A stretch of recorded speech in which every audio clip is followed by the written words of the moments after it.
Hey, it's your real estate geek, Andrew Finney here. So today for Real Estate Trends for August 2nd, 2017, we're going to take a look at saving money for a home and two thoughts I would like to share with you. So it's going to be a little bit different than some of the other real estate trends if you're following along with the Real Estate Trends series. So today's going to be a little bit more thought-provoking. There was an article that Catherine Deal of CNBC's Make It had released about Marcus Lemonis. And if you don't know who Marcus Lemonis is, he's actually the hit star on CNBC's The Profit. And what Marcus does is he actually saves and helps small businesses grow and understand the challenges that they're facing and how to overcome them successfully. It's a really interesting character.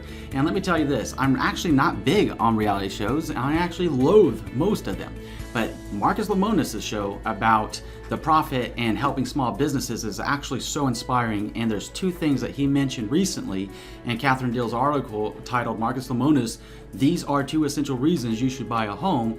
And what was interesting is he wasn't talking about buying a home in as much as he was talking about the intangibles that you're going to get in the process of preparing to save money for your new home.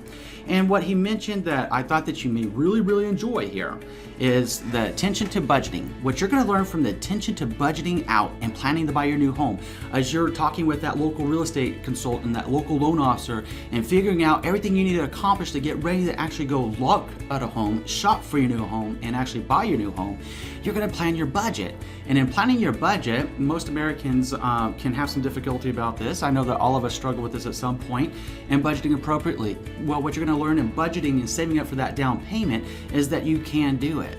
And when you plan your budget out, you're going to feel very accomplished whenever you start reining in any excess spending that really doesn't need to be taking place, or fast food restaurants, or eating out a lot, or partying, or whatever it is, wherever we all have our weaknesses, hobbies, or whatever that we spend a lot of money on. And when we realize and we put into perspective what's truly important to us, a roof over our head, it's the place that we lay down our head at night is very important. And when we put it into perspective and we take that first step to budgeting accordingly and saving money for our new home, that's a massive intangible that's going to benefit you the rest of your life.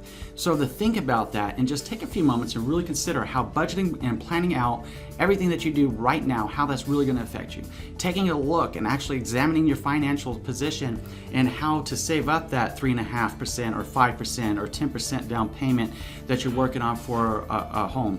And to put it in a little bit more clarity for you, if you're looking at a $300,000 home and you want to be able to put 5% down, that's $15,000, and $15,000 is a lot of money, right? So put it in perspective. On the flip side of that, you're also going to have 3% in buyer closing costs that you need to be prepared for to pay. And a seller's market, it's very customary that buyers will pay their own buyer closing costs. That being said, there may be some houses out there in some unique situations some sellers are in, they're willing to assist with buyer closing costs. Going back to that number again, you're going to be looking at 3% of $300,000, which is going to be $9,000. So if you add $15,000 and $9,000, that means right off the top you need $24,000 saved and put aside for this example, right? So then you also have your moving costs. You need to be ready to start taking over your mortgage, your monthly bills. And we talk about this a lot in the Home Buying Guide, 22 Steps to Your Success. If you haven't checked it out, you might want to go ahead and do so. This message actually ties in really uniquely with episode number 4 when we're talking about how to plan to buy your home, and specifically the savings section. So I just really felt compelled to share this with you today. I was just so excited whenever I read this and Marcus Lemonis had come out and said this. And the second thing that he was talking about was the sense of accomplishment you're going to feel whenever you do save that money. And you know you can do it because, look, don't let anyone tell you that you can't do something, because you absolutely can. And like Henry Ford said it, whether you think you can or whether you think you can't, you're right. So if you want to be right, why not think you can? And aspire to greatness. And what's that saying that's out there all the time?